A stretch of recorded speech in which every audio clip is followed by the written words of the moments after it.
Story explained here. Today, I'm going to explain a drama, horror, mystery, and science fiction film called The Room. Spoilers ahead. Watch out and take care. A young couple, Matt and Kate, move into their new home in upstate New York. Both of them enjoy the early times of being a young married couple as they start anew. Their new house requires renovations and repairs here and there, so they start to work around it.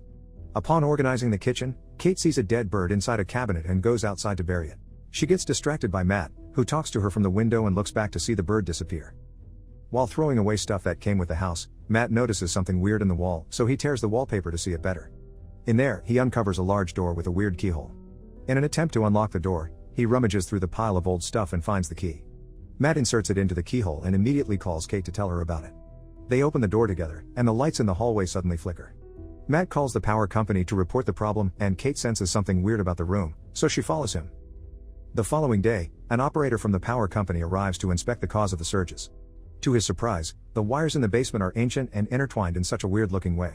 When Matt asks if he can do anything about it, the operator says that he has never seen anything like it. Before the operator leaves, he tells Matt about the home's previous owners who got murdered inside the house. Upon hearing the shocking news, he immediately does his research about it. In an old news article, Matt learns that the couple who died are named Paul and Madeline Schaefer. Moreover, the identity of the suspect remains unknown and is aliased as John Doe. Matt, being an artist, tries to draw John Doe's face on his sketch pad and takes a break from it inside the mysterious room. He finishes a bottle of liquor and wishes that he could have another bottle to himself.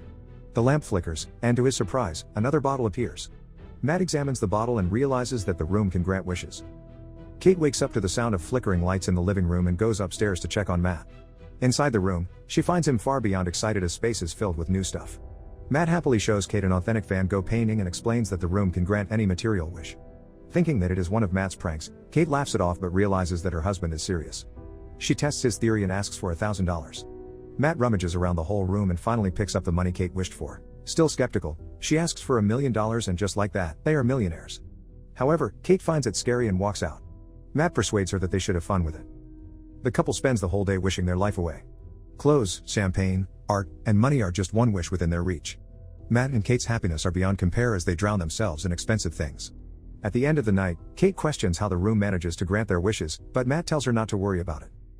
For the following days, their fun and lavishness know no bounds. Every time they make a wish, lights flicker, and so does the power source in the basement. They celebrate their overnight wealth by partying together inside the room with drinks and gifts. However, the fun and action do not last long. Kate wakes up the following morning feeling empty as the material things fail to fill a void inside her. Matt gets concerned about it and surprises her with a crib, hinting that they should try to have a baby. Contrary to his expectations, Kate gets upset about the surprise as she already had 2 miscarriages and storms out of the house. Later, Kate returns inside and spontaneously wishes for a child inside the mysterious room.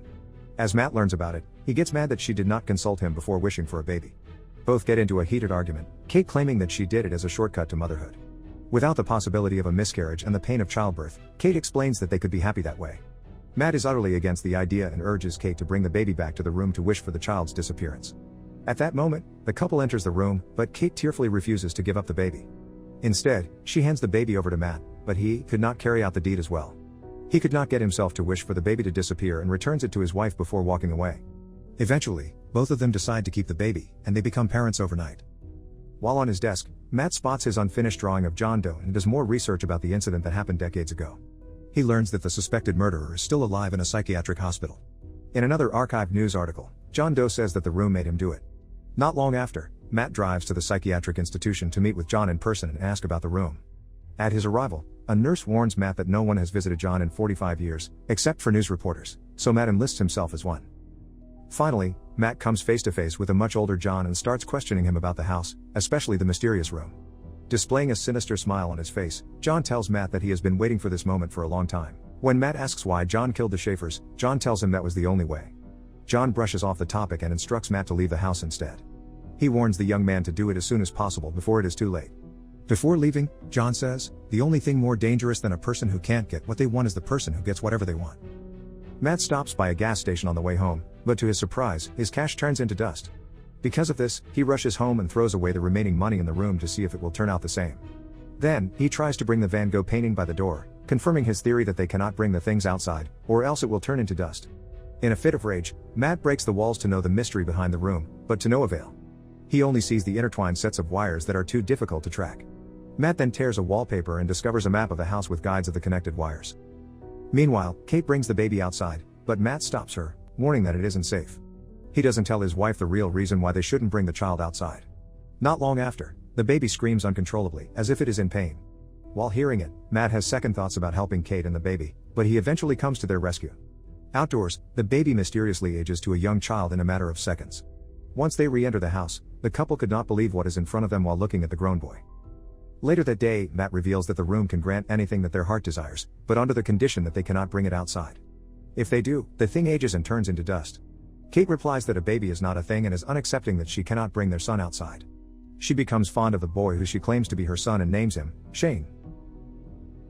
For the next few days, Kate homeschools Shane and explains that he cannot leave home because of the dangerous germs outside. One day, Shane becomes impatient while Kate teaches him how to read, causing him to throw a tantrum. His whole life, Shane has never experienced how it is to be outside. All he has ever known is the walls of the home he can never leave. Later, Kate receives a package outside and locks the door whenever she goes in and out. She gives the package to Matt, who ordered it, and unboxes a brand new gun. Unfortunately, Kate leaves the front door unlocked and completely forgets about it. While she is busy playing the piano, Shane sneakily makes his way to the front door and opens it unnoticed.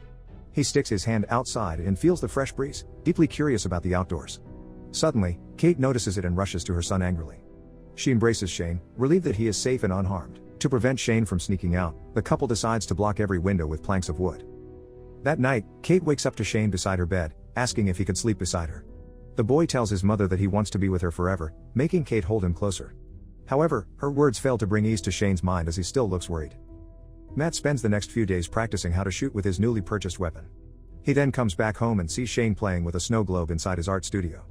Strictly, he orders Shane to leave immediately, causing the boy to drop his snow globe. Until now, Matt has not accepted Shane as his son and acts coldly toward him. Not long after, Kate comes in and argues about Matt not acting fatherly toward their son. At nightfall, Shane walks around the house and sees a map that leads to the basement. He sees the big power source with intertwined wires and eventually ends up in the room.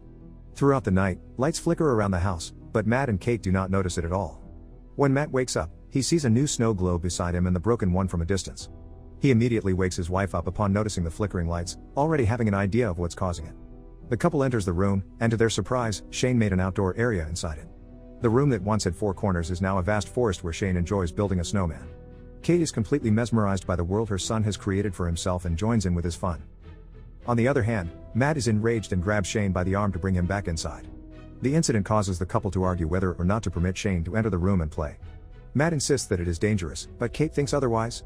While they argue, the phone rings and Shane answers it, despite not being allowed to pick up the phone or talk to anyone else. Matt grabs the phone from the boy, and to his surprise, John calls and realizes that the couple wished for a boy. From the kitchen, Kate listens to their conversation with another phone and overhears their whole conversation. John explains that it entails the ultimate sacrifice of life for Shane to go freely outside the house. If Kate dies, Shane can go out and age, like everyone else. Over the phone, John shockingly reveals that he was also a child granted by the room. John's mother killed his father before forcing him, as a young man, to kill her so that he could be free. Then, he tells Matt that he has 2 options, kill Shane and save Kate, or kill Kate and save Shane. After hearing the conversation, Kate leaves home, causing Matt to worry. She attempts to crash the car, but she could not bring herself to do so. Being alone with Shane in the house, Matt acts frantically and even trashes his studio. Not long after, he prepares dinner for Shane, who sits across from him in the dining room. The curious boy keeps asking him questions, and with his growing annoyance, Matt loses his cool. Shane is told that he is not a real boy, and he does not have parents. Still, in a fit of rage, Matt drags Shane by the front door, but the boy runs back upstairs out of fear. In Shane's room, Matt realizes that he hurt him and sincerely apologizes for his actions.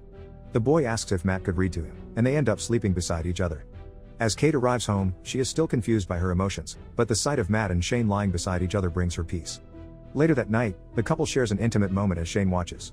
The boy waits for his parents to fall asleep and steals the key to the front door once they do. The following day, Matt and Kate discover that Shane went outside after seeing the front door open.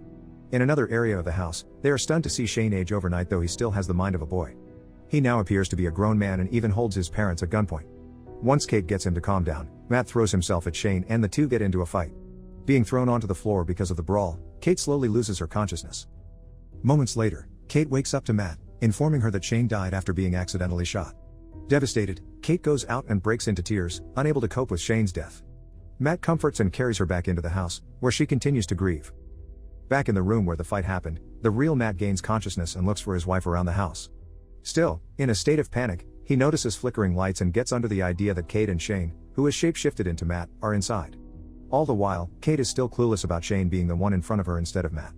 However, she realizes the truth of the person's identity in front of her after Shane makes one of his habits of eating ice. Matt tries to make his way inside the room with all his will by breaking the wall and passing through all the wires. He finally reaches the room, which is now a forest full of woods. It reveals that Shane used the room to enlarge the outdoor area and duplicate the house inside it. He shapeshifted into Matt to kidnap Kate to the cloned home and take advantage of her in a sensual way. Determined to claim his wife back, Matt runs through the woods and finally arrives at the cloned home. He breaks in just as Shane forces himself on Kate in his bedroom. After hearing Matt break in, Shane gets up to prepare for another fight. This allows Kate to get up and leave, but she sees two versions of Matt across the hallway. Her dilemma at the moment is beyond compare as the two have an uncanny resemblance. One of them grabs her by the hand, but she pushes him after calling out Shane's name, which grabs his attention. Shane loses his consciousness after falling down the stairs and transforms into his real appearance. Meanwhile, Matt and Kate cannot get out of the room because Shane keeps wishing for them to be trapped inside. After countless tries of arriving at the same place, Matt stops and thinks of a way out. The couple comes face to face with Shane by the door, who advances at Matt and stabs him to death. Afterward, Shane comforts Kate but realizes that they are just clones and replications of the real ones. Matt and Kate quickly run to the room's exit through the woods while being chased by Shane, who grows more aggressive after being tricked. At the real home, Shane attacks Matt but is pulled with him outside. Realizing that it will cost his life, Shane runs back to the door, but Kate immediately closes it before he could get inside. Shane screams, "Mommy!" while Kate looks at him as he ages into an elderly man. He walks slowly as his body decays and eventually turns into dust. Despite his faults, Kate still cries over his body, having spent a significant amount of time with him as her son. At that moment, the couple clings to each other after a traumatizing day. A month later, they move into a smaller place and settle in peace. But not for long. Kate looks in horror at her pregnancy test that comes out positive, unsure if the baby belongs to Matt or Shane. As if things are not bad enough, a lamp flickers, and she gets under the impression that all along, they might still be in the room. In the story, Matt and Kate have completely been blinded by the riches that the room has to offer. With the unexplained magic, they become more careless with their desires, even wishing for a child after a series of miscarriages. The flickering light at their new apartment at the end gives a slim possibility of them still being in the room, or a glitch in the building may also cause it. Among the most shocking revelations is Kate's pregnancy, which could be Matt's or Shane's child. The night before the big incident, Kate and Matt made love, but the grown Shane also assaulted her in the clone home. The mystery of the film does not only revolve around the wish-granting room but, finally, the father of Kate's unborn child. Subscribe to watch more videos like this. Turn on notifications. And leave a like, it really helps the channel out. Thank you for watching.